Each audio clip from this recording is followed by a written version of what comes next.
deliver his speech among us.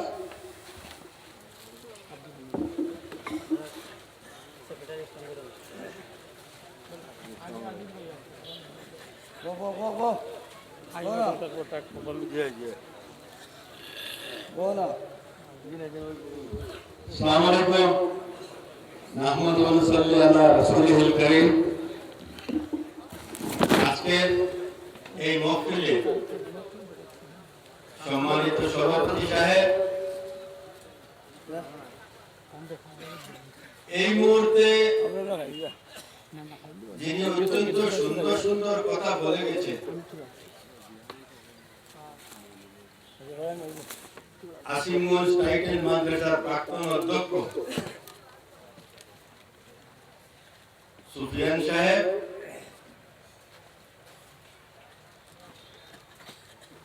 আমার এখানে উপস্থিত ছিলেন সেক্রেটারি আব্দুল হামিদ সাহেব, মঞ্চে উপবিষ্ট সম্মানিত ব্যক্তিবর্গ ও উপস্থিত বিভিন্ন অঞ্চল থেকে আগত আমার মুরব্বিয়ান সাহেবগণ, যুবক ভাইয়েরা ও সুধীবৃন্দ, নমাজের টাইম হয়ে গেছে। আমি যা মাত্র দেরি হইব, আপনারা জাস্ট দোকান মাঠ। আমরা প্রত্যেক ওয়াজও যাই আর ইনশাআল্লাহ।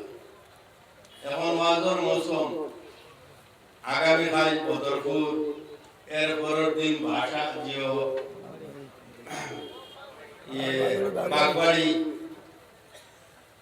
আরো অনেক ওয়াজ আছে। ওয়াজও আমরা ইচ্ছা করে যাই, আপনারাও সারা উপস্থিত হয়েছেন আইয়া, যে বড় বড় আলিম ওলামা হলে যে বয়ান রাখবা, এই বয়ানগুলোর তো কি অনেক জিনিস আমরা শিক্ষা নেবার প্রয়োজন আছে এবং দরকার আছে। আজকে ইসলামিক শিক্ষায়ও, আজকে জেনারেল শিক্ষায়ও আমরা বর্তমান যে যুগ, হাইস্কুল যুগের কথা বুঝা, আমরা গার্জিয়ান যারা আছি, অভিভাবক যারা আছি, আমরা ছেলের পক্ষে, ছেলেদের প্রতি আমরা যত্ন নেওয়া দরকার। আজকে ইসলামিক শিক্ষায় যারা বড় পড়াশোনা করা পণ্ডিত হইতরা,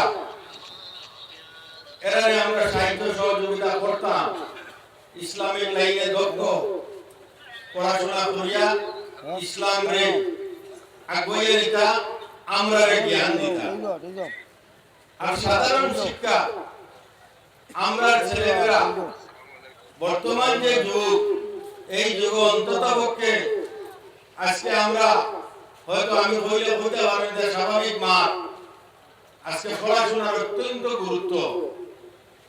জেনারেল শিক্ষা যে পড়াশোনা অর্জন করা হয়, অতীতে যুগ গেছে যে আমরা দেখছি, বর্তমানে কিন্তু যে যুগ, এই যুগে ন্যূনতম আমরা পড়াশোনা করার একান্ত দরকার।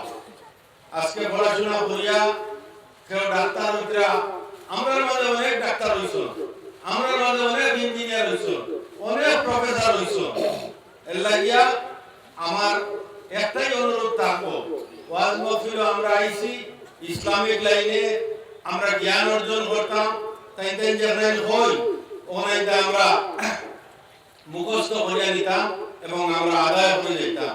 আর আমরা হতাম লগে ভবিষ্যতে যাতে সাধারণ শিক্ষায় অন্ততপক্ষে আজ প্রত্যেক পরিবারও শিক্ষা দীক্ষার ক্ষেত্রে আমি হওয়া দিনায় আপনারা প্রত্যেকের যথেষ্ট যত্ন আছে, কিন্তু এই যত্নটা আপনারা মুরব্বী হন, আমিও এক গার্জিয়ান, আমারও ছেলেরা আসুন, আমিও আমার ছেলেরা রেখে পড়াশোনা কতমান কররা, সে কিভাবে কররা, এগুলো আমি যত্ন নিয়া আপনারা প্রত্যেকের কাছে আমার একটাই অনুরোধ, আপনার ছেলে মেয়েদের অন্তত পক্ষে যত্ন নেওয়ার দরকার, তারা পড়াশোনা করানোর দরকার, তারা যে লাইনে পড়তে চায়, যে লাইনে আগাইতে চায়, তারা আগাইয়া দেওয়ার দরকার।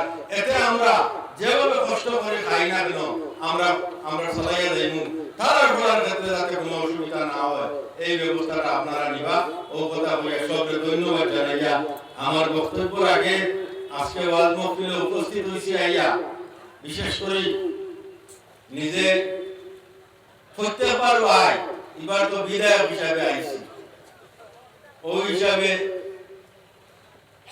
বিধায়ক বঞ্চি আল্লাহ বানাইছেন আপনারা যথেষ্ট সাহায্য সহযোগিতা, যথেষ্ট অফুরন্ত সাহায্য সহযোগিতা, প্রায় ৭৫,০০০-এর মতো ভোট দিচ্ছেন আপনারা।